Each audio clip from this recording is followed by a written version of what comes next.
I used to think I understood Islam. Like many people, I had absorbed bits and pieces through headlines, sound bites, and the occasional debate. But the more I listened, the more I realized most of us are getting it wrong. We're not just misinformed. We're deeply disconnected from what Islam actually is. And that misunderstanding is not just an intellectual gap. It's a dangerous one.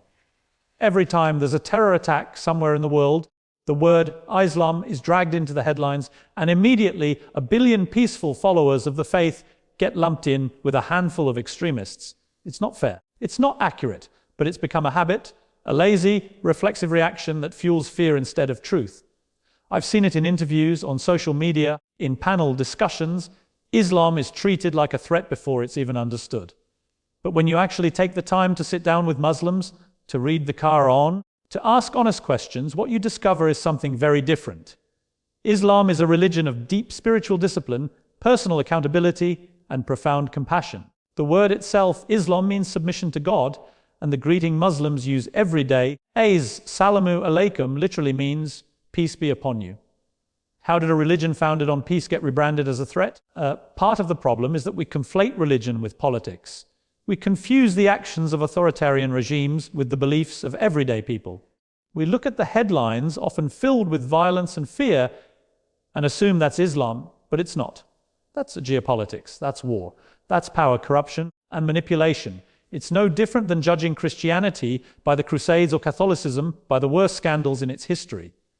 It's a distortion, and it blinds us to the millions of Muslims who are living lives of faith, generosity, and humility.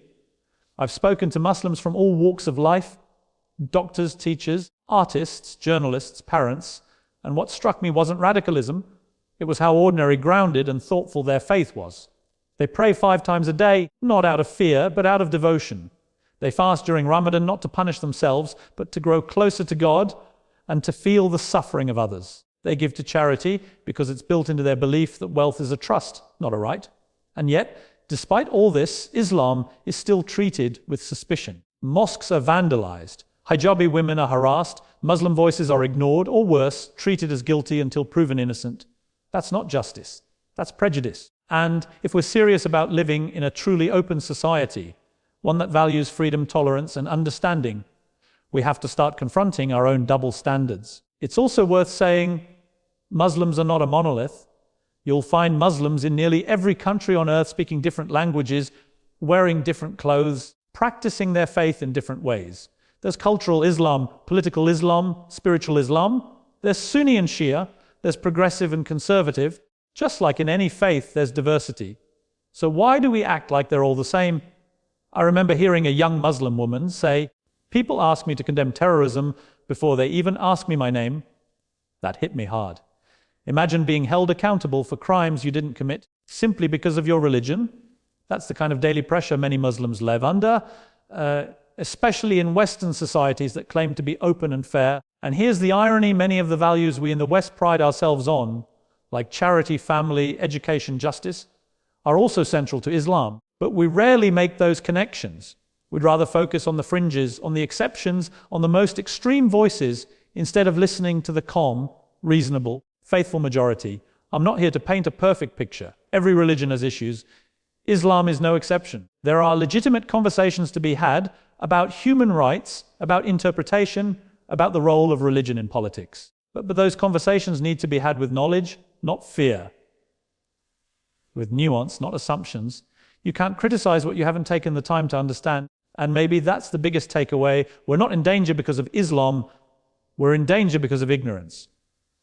When we reduce 1 billion people to a stereotype, when we label an entire religion as a threat, we're not just being unfair, we're opening the door to division, hate, and violence. And we become the very thing we claim to oppose. I've come to believe that the solution isn't silence, it's conversation. Not shouting matches, not political grandstanding, but real dialogue, listening, asking questions, being willing to say, "I don't know, can you help me understand?" That's where change begins. Islam isn't the enemy, ignorance is. And the more we educate ourselves, the more we challenge the fear-driven narratives, the closer we get to the truth. And the truth is this: Islam is a rich, complex, and beautiful faith that, like all religions, has been misunderstood, misused, and misrepresented. But at its core, it's about peace, about connection, about purpose, And if we can look past the noise long enough to see that, we might just find that we're not so different after all. When I first started learning about Islam, I expected complexity, maybe even contradiction. But what I didn't expect was clarity. At its heart, Islam is built on something remarkably simple, yet profoundly powerful: peace and submission to God. That's it. Strip away all the noise, the politics, the stereotypes, and what you're left with is a faith rooted in the idea that true peace comes from aligning your will with God's.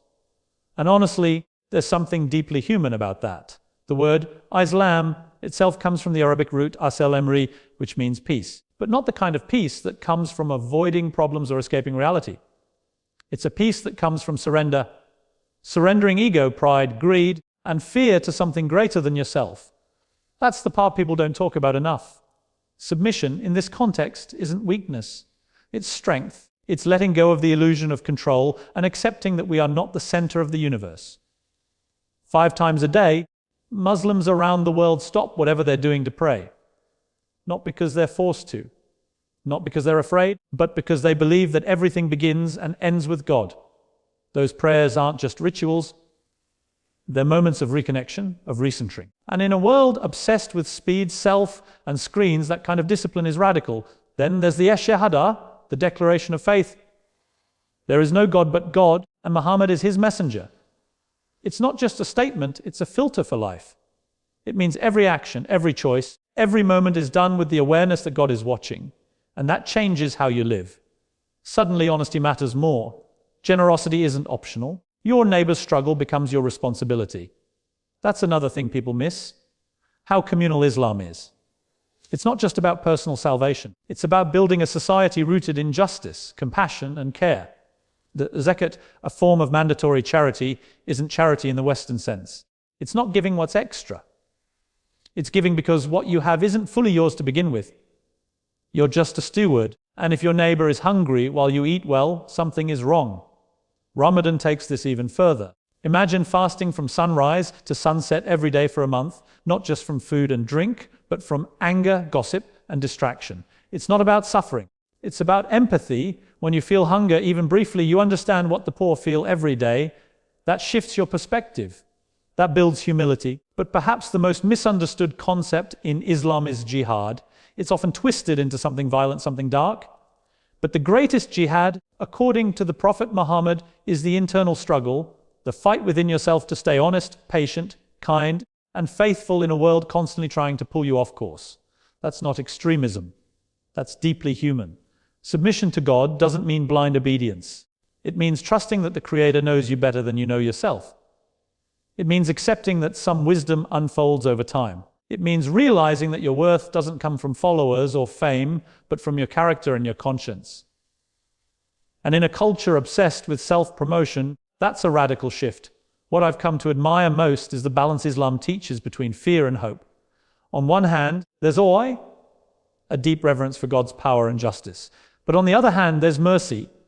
The Quran begins with, "In the name of God, the most compassionate, the most merciful," not once, but in almost every chapter. That's not a coincidence. Mercy is at the core. God is seen not as a distant tyrant, but as a loving guide, always ready to forgive, always inviting you back, no matter how far you've wandered. That relationship with a God who is both majestic and merciful creates a sense of accountability without crushing guilt. You strive to do better, not because you're terrified of punishment, but because you want to live in harmony with the one who gave you life. That's a very different kind of motivation.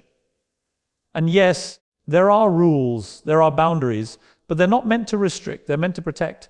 Modesty, honesty, loyalty, patience, these aren't burdens. They're safeguards. They keep the heart clean, the mind focused, the soul awake. People often ask, why does Islam ask so much from its followers? But maybe the better question is, why do we ask so little of ourselves? Islam doesn't lower the bar. It raises it. It says you are capable of discipline, sacrifice, integrity. And it expects that from you not just on holy days, but every single day. It's not a weekend religion. It's a way of life. And the more I learn, the more I see how everything in Islam is connected. The prayers keep you grounded. The fasting builds compassion. The charity purifies your wealth. The rules shape your character. And all of it leads to peace. Not just the absence of conflict, but the presence of purpose. So when people say Islam is about peace and submission to God, they're not talking about passive spirituality. They're talking about a life of meaning, a life where your heart beats in rhythm with your values, a life where you walk with humility, speak with truth, give with open hands, and stand up for what's right, even when it's hard. That's not just religion, that's a blueprint for becoming fully human. And the more we understand that, the less room there is for fear, hate, or misunderstanding. Because underneath all the noise, that's what Islam offers, not just rules, but peace. Not just belief, but balance. Not just faith, but freedom through submission. One of the biggest mistakes people make when talking about Islam is acting like all Muslims are the same. As if there's one mindset, one lifestyle, one opinion that applies to over 1 billion people. I've lost count of how many times I've heard sweeping statements, Muslims believe this, or Muslims do that. And every time I think, do you even know how incredibly diverse the Muslim world is? The truth is, Muslims are not a monolith, not even close. Islam is practiced in nearly every country on earth. You'll find Muslims in Nigeria, Indonesia, Turkey, the UK, Pakistan, Bosnia, Egypt, Canada, and right next door. And no two communities are exactly alike. They speak different languages. They eat different food. They dress differently, think differently, and sometimes even pray differently. The only thing they all share is belief in one God and the Prophet Muhammad as his messenger. Beyond that, it's a spectrum as wide and complex as humanity itself. I've met Muslims who are deeply traditional, wearing long robes, praying 5 times a day, structuring their entire lives around faith.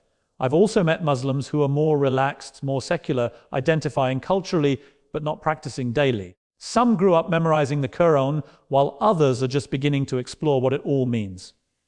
Some interpret the text literally, others seek symbolic, progressive meanings. There's no one size fits all when it comes to how people live out their faith. Take the divide between Sunni and Shia Muslims, for example. That difference alone contains centuries of history, political tension, and theological debate. But even within each branch, there are sub-sects, schools of thought, and cultural variations. Not every Sunni is the same, not every Shia is the same, and most Muslims aren't even thinking about that on a daily basis. They're busy living their lives, going to school, working jobs, raising kids, navigating the same pressures everyone else does. And then there's the cultural layer. Islam in Saudi Arabia looks nothing like Islam in Senegal. The call to prayer might sound different. The mosques are built differently. The rules around clothing, gender, even marriage customs vary widely. You can't compare the experience of a British Muslim teenager in London to a rice farmer in rural Bangladesh. Their realities are worlds apart, yet both identify as Muslim. When people say Muslim, they often picture a very narrow image, usually a man with a beard, a woman in a hijab, or maybe a family from the Middle East. But statistically, the majority of the world's Muslims are not Arab. In fact, the country with the largest Muslim population is Indonesia. Let that sink in. The image most people have in their head doesn't even represent the majority. Muslim women are another example. The assumption is always that they're oppressed, voiceless, hidden behind veils, but that's not the full story, far from it. I've spoken to Muslim women who are CEOs, activists, doctors, lawyers, journalists, strong, educated, outspoken. Some choose to wear hijab, some don't. But either way, it's their choice, their voice. To assume they're all victims is not just patronizing, it's wrong. I remember hearing one Muslim woman say, "Don't speak for me, let me speak for myself." And that stuck with me, because in trying to liberate Muslim women, some people ignore the very thing they claim to support, autonomy. Just because a woman dresses or believes differently doesn't mean she's brainwashed or silenced. Diversity doesn't stop being diversity just because it makes you uncomfortable. Even politically, Muslims don't all agree. Some lean left, others right. Some are deeply engaged in activism, fighting for human rights, climate justice, or education reform. Others want nothing to do with politics. You'll find Muslims who support progressive causes and others who hold more conservative views, just like in any community. I've seen Muslims argue passionately over theology, ethics, even food. Halal vest, not halal. Can you celebrate birthdays? Can you listen to music? Should you vote in secular elections? These are real debates happening inside the faith, showing just how much room there is for interpretation, disagreement, and evolution. And yet, outside observers often reduce all of that complexity into one caricature. One flat, simplified version of what it means to be Muslim. That's not just lazy, It's harmful. It leads to policies that profile people at airports, to media narratives that paint entire communities as threats, to conversations that are one-sided and misinformed. We don't do this with other religions, do we? We don't look at one extremist and say, that's what all Christians are like, or that's what all Jews believe. So why is it still acceptable to generalize Muslims this way? If we want to have real, honest conversations about Islam, we have to start by acknowledging its diversity. We have to stop expecting every Muslim to explain or apologize for something someone else did in a different country, under different circumstances. That's not dialogue, that's deflection. It's time we get comfortable with complexity. Time we replace assumptions with curiosity. Time we start asking, not accusing. Listening, not labeling, because the moment we treat Muslims as individuals, instead of a single block, everything changes. The fear goes down, the understanding goes up, and we realize that Muslims are just people, diverse, dynamic, flawed, beautiful, trying to live good lives, just like the rest of us. So the next time you hear someone say Muslims are, stop them, ask, which Muslims? Because there's no single answer, and that's exactly the point. Whenever people talk about Muslims, I often hear one thing: they all think the same. That's the assumption.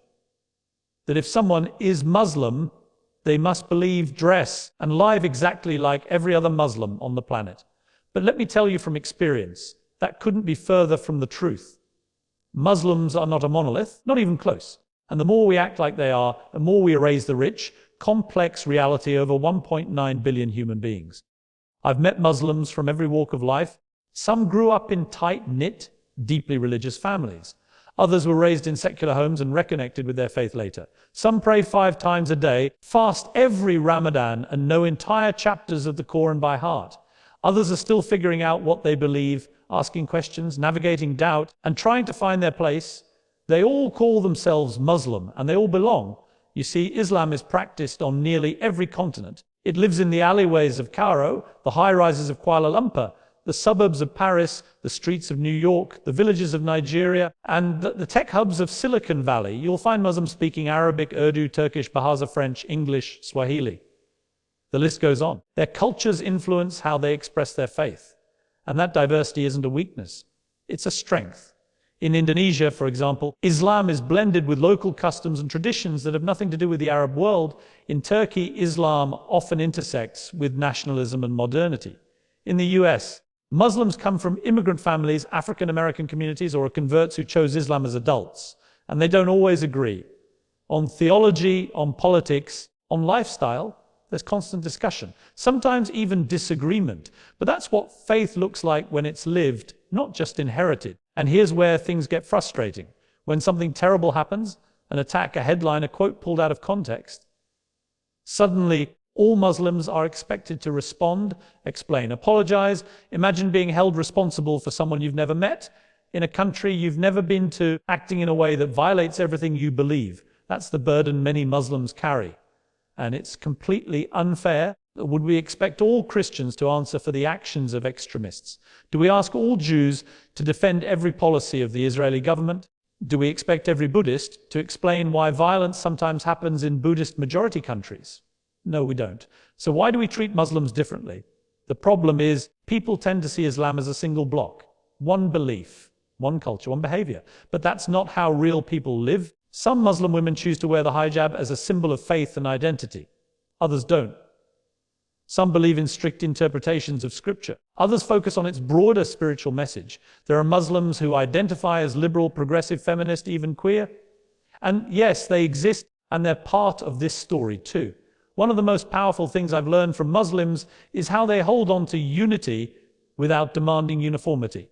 You can belong even if you don't fit a mold. You can question and still believe. You can walk your own path and still feel connected to something bigger.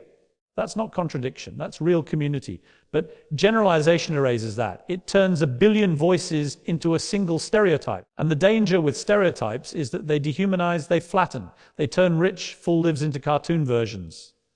Angry men, oppressed women, scary foreigners. That's not truth. That's propaganda. I've spoken to Muslim women who are engineers, filmmakers, activists, CEOs. Their faith doesn't hold them back. It motivates them.